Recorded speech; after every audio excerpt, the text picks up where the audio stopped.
Thank you for attending our webinar From Street Lighting to Smart Asset. Hi, my name is Ben Hiscott, National Accounts Manager at CU Phosco, and today I'm going to talk to you about unlocking commercial and connectivity potential in urban infrastructure. To understand the monetary benefits of investing in telecoms infrastructure, it is worth taking a few minutes to look at the telecoms industry and why pension companies invest in the sector. Pension companies invest in tower companies because they provide essential services with stable, long-term and often inflation-linked cash flows. These characteristics are highly attractive to pension funds, which have long-term liabilities to meet and seek reliable income streams to pay pensioners. Key investment rationale: predictive cash flows. Tower companies typically have long-term contracts with wireless carriers, often spanning 10 years or more, with built-in price escalators. This contractual revenue stream offers high visibility and certainty for future income, which helps shield pension funds from market volatility. Essential infrastructure. Mobile connectivity is essential to modern society, making communication towers a critical component of the economy. The demand for wireless services is consistent regardless of broader economic conditions, which helps isolate these assets from economic downturns, making them potentially recession-proof. Inflation protection. Many contracts for tower space have explicit links to inflation, with revenue structured to grow in line with operating costs or consumer price indices. This provides a valuable hedge against inflation risk, which is a key concern for pension funds managing long-term liabilities. High barriers to entry. Building new towers is difficult due to significant regulatory and social hurdles, such as zoning laws and visual impact concerns. This results in limited competition and helps existing tower companies maintain strong profitability and market position. Diversification.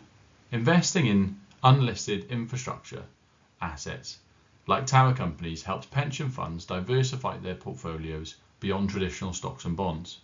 These assets are often have low correlation to the public equity markets, adding stability to the overall investment portfolio. Growth potential. The surging global growth in mobile data traffic driven by 5G AI requires carriers to continuously invest in network capacity. Tower companies benefit from this co-location, adding more tenants and equipment to existing towers, and the need for new tower construction, offering both stable income and capital appreciation potential. In the UK, the Canadian Pension Plan Investment Board, which has over 20 million members in its pension schemes, have a 48% stake in Arqiva, as well as a minority stake in Cellnex.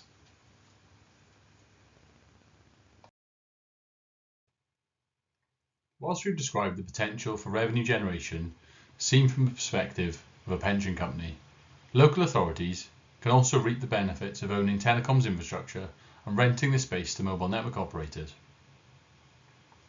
The UK government in December 2025 launched an open call for evidence to reform planning rules and accelerate deployment of digital infrastructure. The scope of the request, which closes on the 26th of February 2026, is to seek views from stakeholders to inform decisions on whether and how to reform specific planning rules and update policy guidance so that digital infrastructure can be delivered more quickly, to help improve coverage nationwide so that communities up and down the country can enjoy the benefits connectivity can bring. The audience the government seeks view from includes mobile and fixed network operators, neutral host providers and infrastructure providers, local planning authorities and professional bodies, landowners, landlords, community groups, devolved administrations and regulators, heritage and environmental organisations, interested members of the public. Whilst the initiative is and will help review town and county planning legislation in England, the views of interested parties from Northern Ireland, Scotland and Wales are also welcomed. The background to this new initiative included previously implemented changes to the planning reforms since 2019, which recognised the need for different form factor to accommodate the rollout of 5G and full fibre networks. You may be asking why the government needs to step in and ask how this can be improved. The primary reason is the mobile network operators in the UK have announced their plans for the rollout of standalone 5G, which will deliver densification and coverage for low latency, high capacity services. Mobile UK recently published the mobile network operators' targets for delivering standalone 5G. The most ambitious of the operators were EE, predicting 99% coverage by population by 2030, and Virgin Media O2, who will cover all populated areas by 2030. Vodafone O3, who have recently merged, have predicted 99.95% of the UK population by 2034. This request for feedback and comment also stems from the DSIT research published in August 2021, which identified the potential economic benefit to the UK of widespread 5G adoption to be between 41 billion and 159 billion for the period of 2021 to 2035. The greatest impacts being in London up to 42 billion, the South East 23 billion and South West at 15 billion. In 2022, the permitted development rights were expanded for electronic communications to enable the deployment of radio equipment housing, strengthen existing ground-based masts, the development of rooftop masts closer to the highway, the development of new ground-based masts, an update to the definition of small cell systems and strengthening the safeguarding procedure for aerodomes, technical sites and defence assets. The current planning process for telecoms infrastructure utilises the permitted development with prior approval needed planning process. Whilst this process allows the telecoms operators to submit proposals which, if unchallenged, after 56 days they can proceed to build.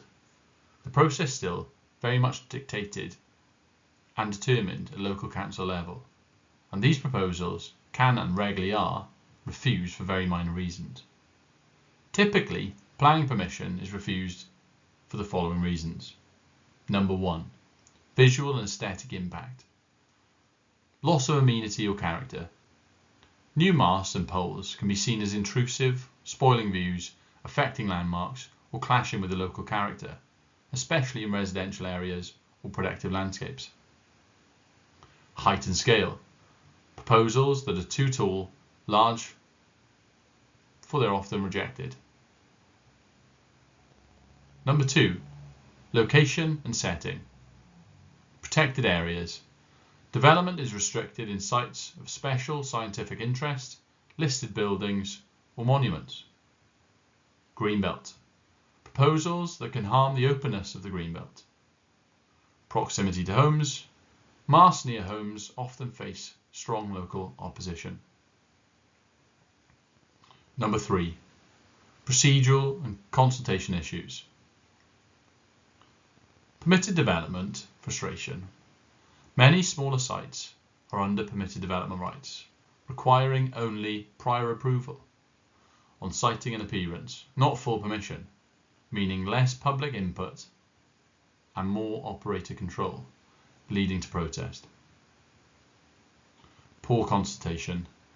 Lack of meaningful resident consultation for permitted development causes backlash and delays. Number 4. Impact on highway and public realm. Obstruction. Poles blocking pavements, driveways, or harming highway safety can be grounds for enforcement. When applying for planning approval, the mobile network operators have not randomly selected locations They have chosen them specifically to meet local need for coverage and capacity, and usually to fill known coverage black spots. In mobile network planning, a search ring is identified geographical area within which a mobile network operator aims to locate a new base station, cell tower. To meet specific radio frequency engineering requirements, the planning process is a systematic approach to finding the optimal, cost-effective location whilst adhering to regulatory and environmental considerations. The process for defining and utilising a search ring involves several key steps. Number 1. Needs assessment and initial planning.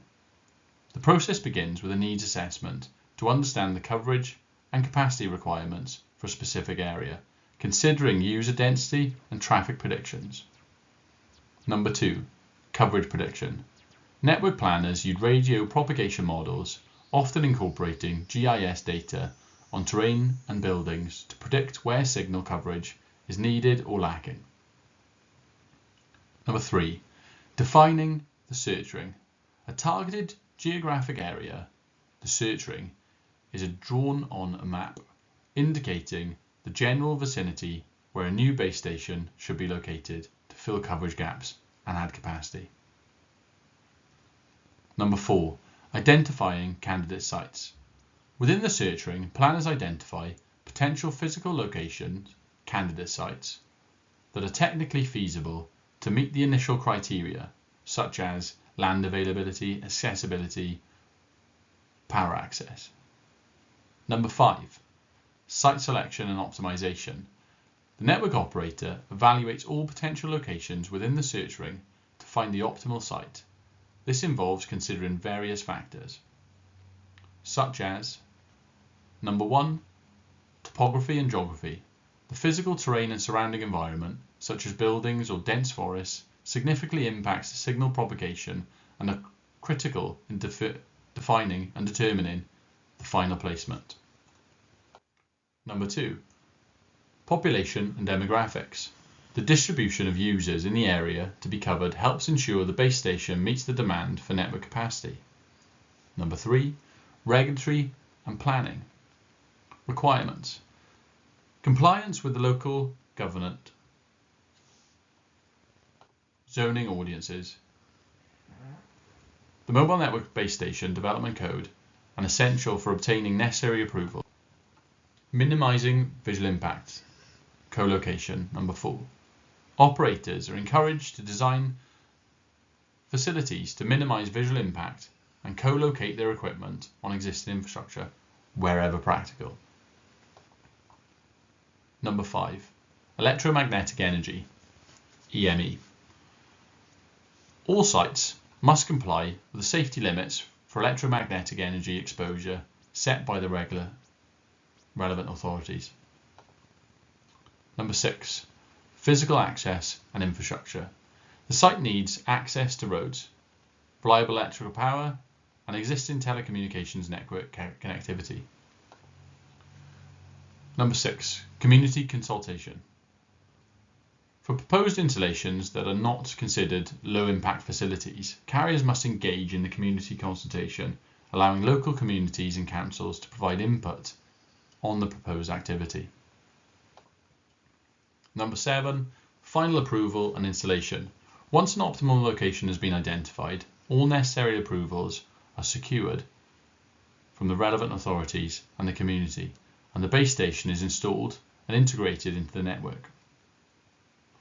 When authorities object to these applications, the operators will usually appeal, which can take up to 1 year to process, during which time the public, for whom the service is being provided, do not get the benefit of the new improved coverage. Tower operators are quite used to having their infrastructure shared by 1, 2, or 3 mobile network operators, and for them this provides up to 3 rental incomes per annum. The structure is typically designed for use by a single mobile network operator, who is the anchor tenant and had the original need for the location to improve its own coverage and connectivity requirements. However, the tower operators have identified that one MNO requires the location. It is highly likely one of the other 2 also require the same location, adding capability for the second or third MNO to use the same infrastructure increases the rental return of the location. They have already used a number of local authority lighting columns to which small cell equipment has been installed.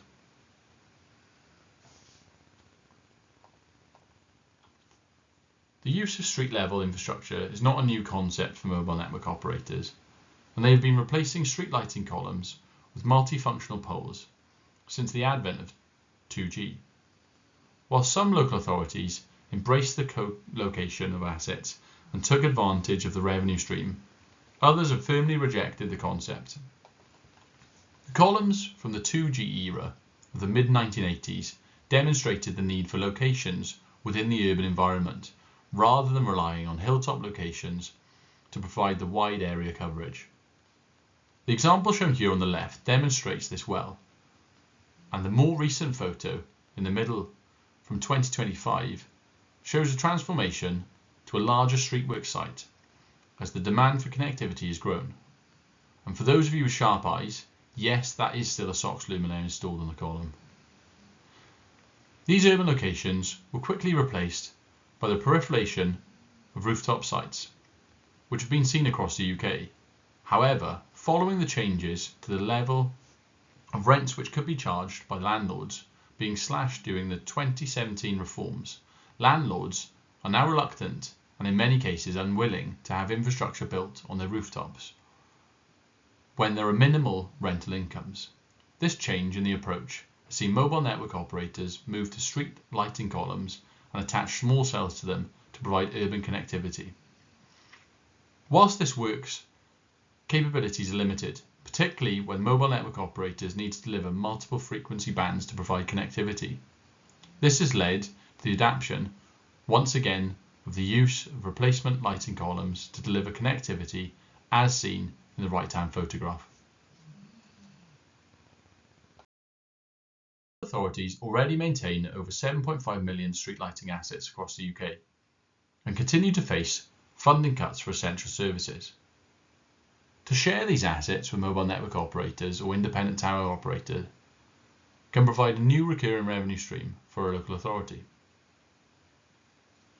Equipment installed on street lighting asset falls into two categories, either revenue generating or information gathering. Information gathering includes environmental sensors, CCTV, people or vehicle counting, etc.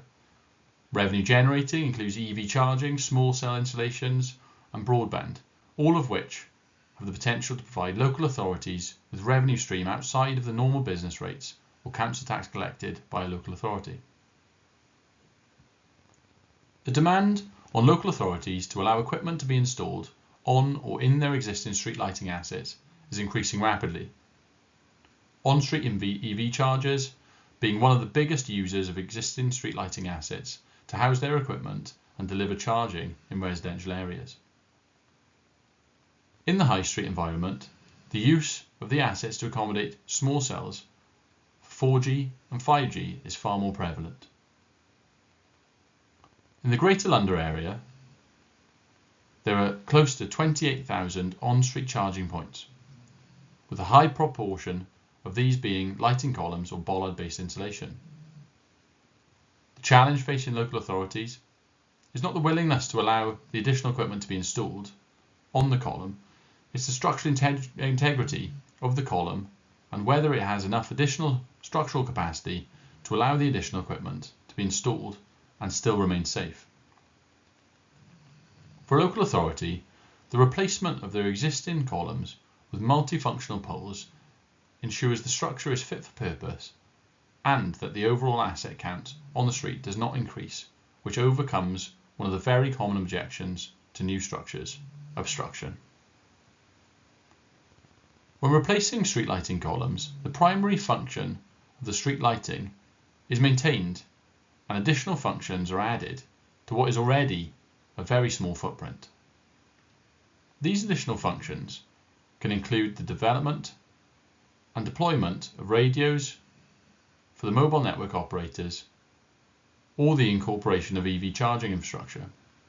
Both offer the operator of the equipment the location they require whilst providing the local authority with a new revenue stream. stadiums are no longer used for the sole purpose of a single sport, with many stadiums hosting multiple sports, as well as other events such as concerts. Whilst connectivity within the stadium is usually very good, the connectivity in the approach roads and surrounding areas outside of the venue can be poor. With events comes high data usage as people share the whole experience with family and friends through social media. For a local authority, the ability to offer its assets to the M&O to fill the gap in connectivity and densification for these peaks in the use of street lighting offers relatively low investment point for the M&O, without the need to build expensive infrastructure, which is usually used 30 to 40 times per annum.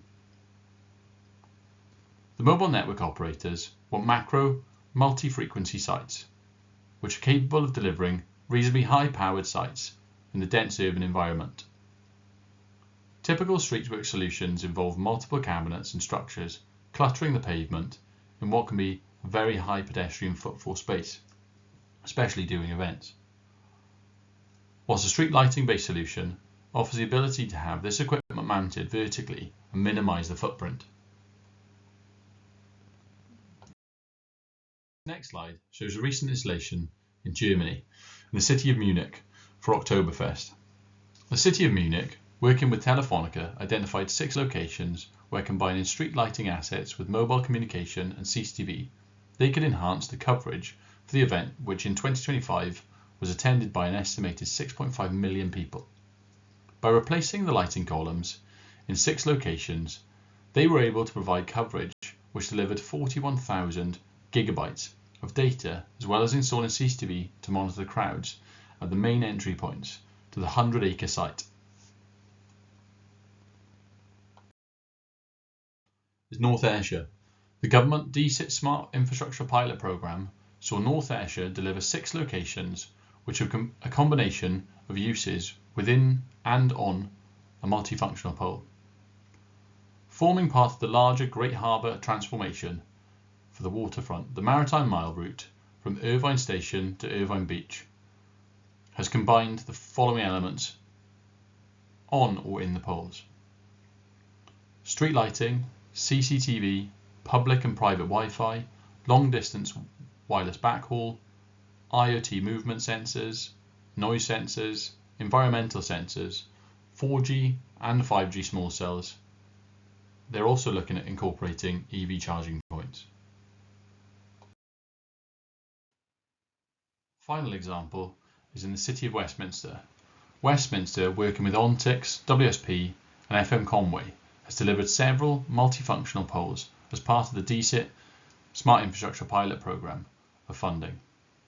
The functionality included within their project, which saw the replacement of existing street lighting columns with multifunctional poles, fixed wireless assets, small cells, air quality monitoring, vehicle counting and enforcement cameras. The project also saw the use of NAL retention socket foundation system to help speed up the installation times and reduce the need for extensive civil works. Working with the mobile network operators. By working with the mobile network operators, local authorities can develop a strategy which sees the public being rewarded with better connectivity and the local authority being rewarded financially. To put this in perspective, a small cell installation is currently defined for planning purposes as having a signal power of 10 watts or less and a volume of less than 50 litres, excluding mounting and fixing brackets. A macro radio has typically signal strength of up to 200 watts. The use of a more appropriate enclosure to conceal the macro equipment while minimising the footprint and visual impact of a cell site are extremely important. Revenue is important for local authorities, and whilst an access agreement for installing small cells will see revenues of circa £250 per annum, for a single column, a larger macro site in the right location can command a far higher £1,500 per annum. Thank you for attending our webinar today on unlocking commercial and connectivity potential in urban infrastructure. I'm Ben Hiscott, the solution is Connected Urban, and we are CU Phosco.